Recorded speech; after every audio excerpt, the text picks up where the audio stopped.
Welcome everybody to the latest episode of KapVista Klips. Today we have David Power from Developr and my trusty sidekick, Leila from KapVista. Welcome, guys. Hi, Daniel. So we are here today to find out a bit about David, Developr, and what they're doing. I would love to sort of start the questions and just find out a bit about the story behind Developr and how you got to where you are and what the next 12 to 18 months look like. So if we can start, Sure.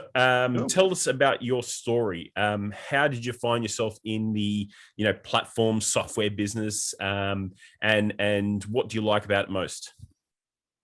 It's a natural progression, actually, Daniel. I am one of those unicorns in this business, Proptech business, that I've actually worked on all sides of the property sector. I've been in finance, commercial finance, funding developers. I've actually been a policymaker and a regulator working in local government. I've run my own consulting practice at a national level for developers, and I have actually done my own projects. So essentially, sorry, Leila? So you have the whole view. I do. So working in that field or across those fields over many years, one of the things I realised was it's a highly manual field, and a lot of the practices haven't changed in 30 years.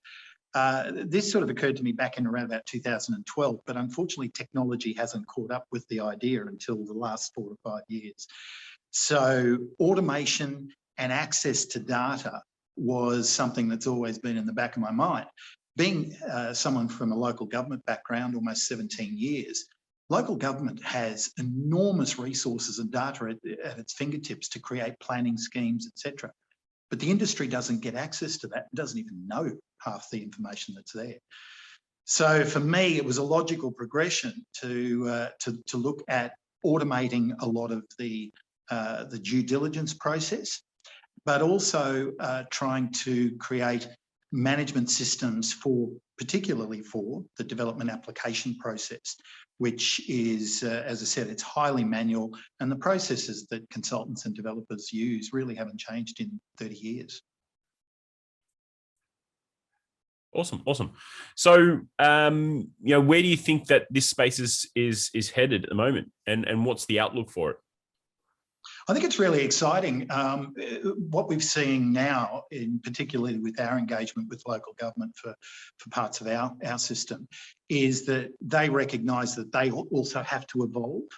And I think you're going to see that automation now on both sides of the equation, not just on the developer and consultant side and the funding side, but also on the regulatory and the assessment side. What that will mean is a greater efficiency in the process.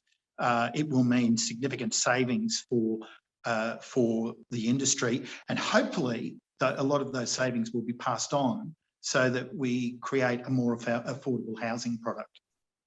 Okay, so what's the story behind Developr? Can you tell us more? Who's the team behind it? Tell us about this, the solution. What does Developr do? So Developr is a due diligence platform as well as a project management platform. People will realise there's tons of project management platforms out there for construction industry, but there's actually nothing for the development application process, which is highly regulated. It's actually more regulated than any other part of the process. If you get your deadlines wrong for your statutory timeframes, you're out, you're finished, you've got to start again. But on top of that, a lot of the research, the background research, is done manually by the consulting team. What Developr does, it brings all of that research into a single point of reference. It verifies that information, but it also accesses a lot of information that most of the industry doesn't even know exists yet. And the best example I can give you for that is that the Australian Bureau of Statistics produces building applications, the statistics every quarter about building application numbers. Ignore it. It's a load of rubbish. it's actually wrong, because between 20 and 40%, depending on the local government that you're in, applications don't proceed. But the industry doesn't realise that, or doesn't know how to access it. So our system accesses that sort of real-time information to give real-time assessment and risk management of projects. It allows you to bring the team together, source consultants, get quotes. Those quotes then are automatically translated into the budget, and the high-level budget is also connected to their accounting system, so that it's fully automated through the process. In addition to that, through our partner platform PropertEASE, we have the automated planning scheme reports for the initial assessment, and that will expand obviously into greater detail as the platform expands. So Developr will evolve over about a 2-year period into a predictive model for all applications. We'll be able to actually give you probability curves, not just on whether or not your application will get approved, rejected or modified, but actually the individual components of the application. Wow. That's great. So is the solution going to be ready in 2 years this time? Yeah, so we've got a very meticulously planned process. The initial release that we've got at the moment is the basic functionality, which is the project management platform, due diligence, etc., and the communications platform for the team that are working on any project. The next stage for us is what we call enterprise feasibility, and that will give real-time, accurate financials for predicting the cost of delivering a project. We're not going to be relying on project costs that are 3 months out of date. And the next stage after that is the predictive model. Wow, that's great. And which other milestones have you achieved so far? So we've now achieved a number of milestones that we're quite happy with. Our beta tested model is available, which we're quite pleased about, and we've internalised the communications platform into the system. One of the things that's a big issue for developers and consultants is the endless email stream. There will be one email box for any project, and that is for external agencies only, for local government, state government, regulatory authorities, that sort of thing. All other communications are actually contained within the project file. So it actually simplifies it, removes a lot of the toing and froing in the current system. Yeah. The other big milestone is identifying the APIs that we will need to access for every local government, and particularly APIs that are generally known or used by the industry. Lastly, I guess the big one for us is that the system is not just for residential, it's actually for any land use. So that milestone for us is a big one, because everyone else in the industry seems to be focusing on residential. We're not. We're focusing on all land uses. Okay. So what sort of what's your clients, what's your partners look like? So our clients are a range. In fact, we are very much focused on the small to medium developers. It's perfectly suitable for the large ones, but a lot of the large ones, particularly ASX listed, have their own internal built systems, and they'll be a slow burn to try and bring them across. We have specifically focused with all of our platforms to question each time we produce something whether or not a mum and dad, investor or developer can use our system and understand it. We are not specifically focused on the professionals. So that client base is very important because it's a significant portion of the industry.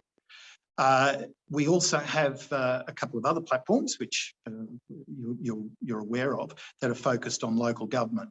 So local government, state government are also our clients, and we're building those two platforms in conjunction with them to assist them in not only creating planning schemes, but also in their assessment process to make it more efficient. We have just over 4,000 registered users across two platforms, and we're in the process now of trying to convert them to subscribers. And of course, we're focused at the moment on Southeast Queensland, but as part of what we're doing at the moment, we have a rollout plan for the whole of Australia. Awesome. Awesome. So thinking about the SaaS platform in your client base, how is the sector different to what it was 5 years ago? And how do you think it will be different in the next 5 years? What sort of trends do you see are coming up? I think there is a greater acceptance in the industry of the platforms. It's because it's a very incestuous industry, but it's also a very archaic industry. The tried and true, this is what we've always done. So it's taken a while for traction to occur with property technology in this part of it, not the retail end and not the rental end, but certainly the front end, it's taken a while. I think that's going to gather momentum to the point where within 5 years, we will see the vast majority of the industry using some sort of property technology to make their business more efficient and reduce their risk. I think we're also going to see greater utilisation of pre-lodgement data in planning for governments. One of the big risks for local and state government is that they're generally guessing for their budgeting and also their infrastructure planning. If there is a lead time of 3, 6, 12 months on what the industry is actually doing in any particular area, it actually means the planning gets better. It means the infrastructure provision gets better, and therefore it flows down the line to the consumer. And last, but more importantly to someone who's actually been involved in writing planning schemes, will get better urban design.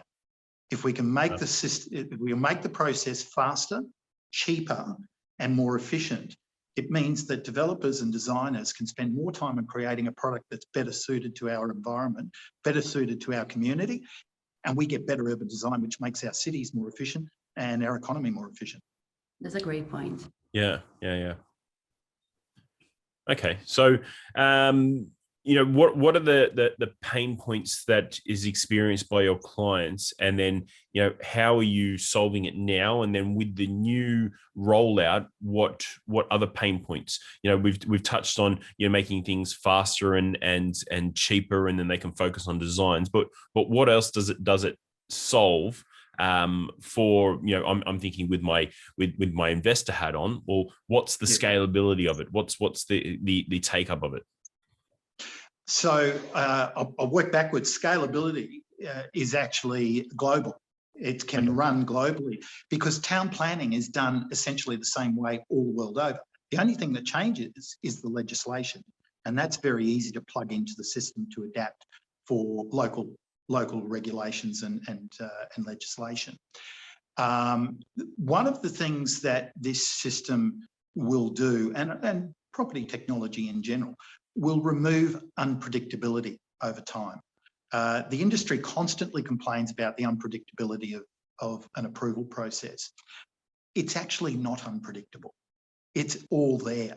The reality is that there are patterns in everything that every local government does. You just need to know what those patterns are and how to identify them and how to grab them. So one of the things that we'll be doing is diminishing that unpredictability. Don't get me wrong, you can't remove it completely. There's always the 5 to 7% where it just comes out of left field. But there is a perception, particularly amongst small developers and mum and dad developers and investors, that because the planning scheme in a local area says you can do something, you will get an approval. Well, that's not the case. So what our system does, it not only starts to look at the patterns within the decision-making process, but it actually gives context for the due diligence. So that is incredibly important because one of the things that your consultant team does is they provide context with any advice. Our system will actually begin to provide that context. Okay. Yeah, that's interesting. So that sort of helps people who are new to the space, who want to move into this development space, but also helps these small enterprises who want to grow. So that's a really good piece of technology that's going to solve a lot of issues and help smaller players compete with the big boys. Yeah. Exactly, and that's always been an issue, is that capacity to compete against people who have longer holding time frames, better access to cheaper money, all of that sort of thing. The system allows the financiers to see the risk in its entirety and hopefully allow the borrower to argue for better terms and conditions. So David, you mentioned that the business is scalable to other markets as well. Do you have other markets that you're looking at?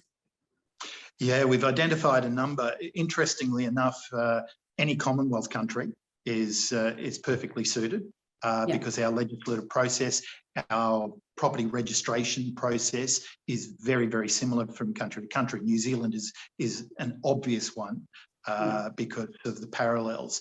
But the United Kingdom, Canada, etc., are high on our list.